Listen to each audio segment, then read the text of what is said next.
ಆತ್ಮೀಯ ಎಲ್ಲ ನನ್ನ ಸಾರ್ವಜನಿಕ ಬಂಧುಗಳೇ, ಇವತ್ತು ಏನು KMRC ಅಡಿನಲ್ಲಿ ಸುಮಾರು ಮತ್ತು ಎಳ್ನೋಡು ಪಂಚಾಯತಿ ಮತ್ತು ಗಾಂಧಾಳ ಪಂಚಾಯತಿನಲ್ಲಿ ಸುಮಾರು 30 ಕೋಟಿಗೂ ಹೆಚ್ಚು ರಸ್ತೆಗಳ ಅಭಿವೃದ್ಧಿ ಕಾರ್ಯವನ್ನು ಇವತ್ತು ನಾವೆಲ್ಲರೂ ಚಾಲನೆ ಕೊಡ್ತಾಯಿದ್ದೇವೆ.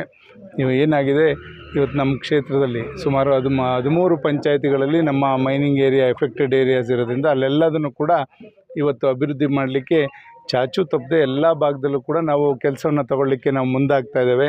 ಇದರಲ್ಲಿ ಸಾರ್ವಜನಿಕರು ಈ ಒಂದು ಸದುಪಯೋಗವನ್ನು ಪಡಿಸ್ಕೊಂಡು ಇದ್ರ ಮುಖಾಂತರ ಈ ಭಾಗದ ಎಲ್ಲ ಅಭಿವೃದ್ಧಿ, ಒಂದೇನು ರಸ್ತೆಗಳು, ಮೂಲಭೂತ ಸೌಕರ್ಯಗಳು, ನೀರಿರ್ಬೋದು, ರಸ್ತೆ ಇರ್ಬೋದು ಮತ್ತು ಚರಂಡಿ ವ್ಯವಸ್ಥೆ, ಈ ಮೂರನ್ನೂ ಕೂಡ ನಾವು ಸ್ವಚ್ಛತೆಯನ್ನು ಕಾಪಾಡಿದ್ರೆ ಎಲ್ಲರ ಆರೋಗ್ಯ ಸುಧಾರಿಸ್ಲಿಕ್ಕೆ ಸಾಧ್ಯ ಆಗ್ತದೆ. ಆ ನಿಟ್ಟಿನಲ್ಲಿ ಇವತ್ತು ಈ ಭಾಗದಲ್ಲಿರ್ತಕ್ಕಂಥ ಎಲ್ಲ, ಇದು ಒಂದು ದೊಡ್ಡ ರೋಡ್ ಇದೆ, ಇದು ಇನ್ನೂ ಟೆಂಡರ್ ಪ್ರೋಸೆಸ್ಸಲ್ಲಿರೋದ್ರಿಂದ ಏನು ನಮ್ಮ ಗಡಿ ಭಾಗದವರೆಗೂ ಕೂಡ ಗಾಂಧಾಳ ರಸ್ತೆ ಅದೊಂದಿದೆ, ಅದನ್ನು ಕೂಡ ಶೀಘ್ರದಲ್ಲೇ ಇನ್ನೇನು ಟೆಂಡರ್ ಆಗಿದೆ ಅಂತ ಕಾಣಿಸ್ತದೆ.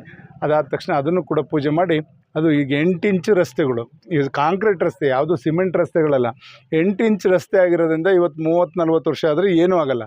ನಾವು ಪೈಪ್ ಹಾಕ್ಕೊಳ್ಳಿಕ್ಕೋ ಮತ್ತೊಂದಕ್ಕೋ ಚರಂಡಿ ನೀರು ಬಿಡೋಕ್ಕೋ ಅದು ಅಗಿದ್ರೆ ಹಾಳಾಗ್ತದೆ ವಿನಃ, ನಾವು ಮೊದಲೇ ನಾವು ಏನೇನು ಮೂಲಭೂತ ಪೈಪ್ ಹಾಕ್ಕೊಳ್ಳೋದಿರ್ಬೋದು, ತೋಟಗಳಿಗೆ ಅಡ್ಡ ರಸ್ತೆನಲ್ಲಿ ಅಡ್ಡ ಪೈಪ್ಗಳು ಹಾಕೋದು, ಇದೆಲ್ಲದನ್ನು ಕೂಡ ರೈತರು ಮೊದಲೇ ಮಾಡಿಕೊಂಡು ಸಹಕರಿಸಿದ್ರೆ ರಸ್ತೆಗಳು ಹಾಳಾಗ್ದಂಗೆ ಎಷ್ಟು ವರ್ಷ ಇದ್ದರೂ ಕೂಡ ನಿಮಗೆ ನಿಮ್ಮ ಒಂದು ಪ್ರಯಾಣಕ್ಕೆ ಸುಗಮವಾಗಿರೋ ರೀತಿಯಲ್ಲಿ ರಸ್ತೆಗಳು ಉಪಯೋಗಕ್ಕೆ ಬರುತ್ತೆ. ಇದನ್ನು ನಾವೆಲ್ಲರೂ ಕೂಡ ನಮ್ಮದು ಅಂತಕ್ಕಂಥದ್ದು, ಸರ್ಕಾರದ ಕೆಲಸ ಎಲ್ಲ ನಮ್ಮದೇ, ಸಾರ್ವಜನಿಕರಿಗೆ ಅಂತಕ್ಕಂಥ ಭಾವನೆ ಇಟ್ಕೊಂಡು ನಾವು ಅದನ್ನು ಬಳಸ್ಕೊಂಡ್ರೆ ಖಂಡಿತ ಇವತ್ತು ಉತ್ತಮ ರಸ್ತೆ, ನೀರಿನ ವ್ಯವಸ್ಥೆ, ನೀರಿಂದು ಅಷ್ಟೇ ಇವತ್ತು ಜಲಜೀವನ ಆಗಿರೋದ್ರಿಂದ ಅವು ಕೂಡ ಈಗ ಪೈಪ್ಲೈನ್ ಆದಮೇಲೆ ಮತ್ತೆ ಅದನ್ನು 30 ವರ್ಷ ನಿಮಗೆ ನೀರಿನ ಸಮಸ್ಯೆಗಳು ಬರಲ್ಲ.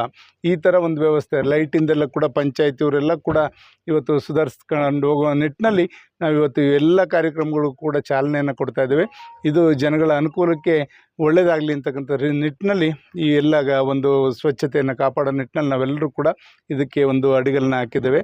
ಯಶಸ್ವಿಯಾಗಲಿ, ಒಂದು ಒಳ್ಳೆ ರೀತಿಯಲ್ಲಿ ಇದು ಬಳಕೆಗೆ ಬರಲಿ ಅಂತಕ್ಕಂಥದ್ದು ನಾನು ಶುಭವನ್ನು ಕೊಡ್ತೇನೆ.